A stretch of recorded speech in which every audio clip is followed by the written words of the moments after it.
viola com muito carinho pra cantar um pagode arrepicadinho. O toque de viola só traz a emoção, o povo aplaude com muita atenção. Só relembra o passado e traz recordação do tempo que foi e não volta não. O repicado da viola alegra os corações.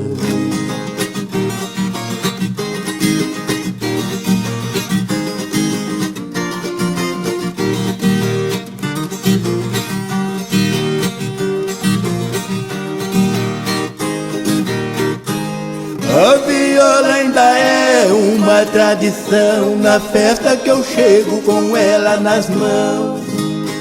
O apoio do povo faz animação, sapateado do pé faz tremer o salão.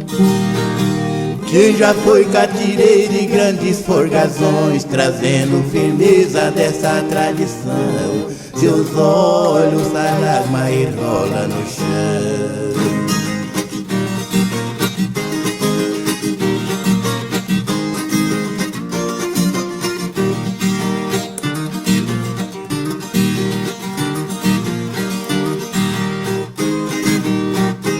Pra ser catireiro tem que ter tradição, e eu vou dar receita e preste atenção. Tem que ser com viola e não ter reclusão, lenço no pescoço e muita animação. Chapéu na cabeça, espora no pé, a palma estralando e o catira no pé. De bota e bombacha é isto que é.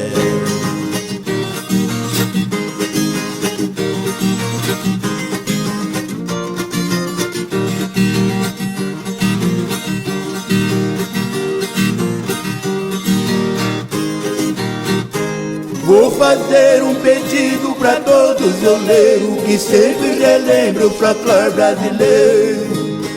É o nosso catira que foi o primeiro, foi bandeira de glória no Brasil inteiro.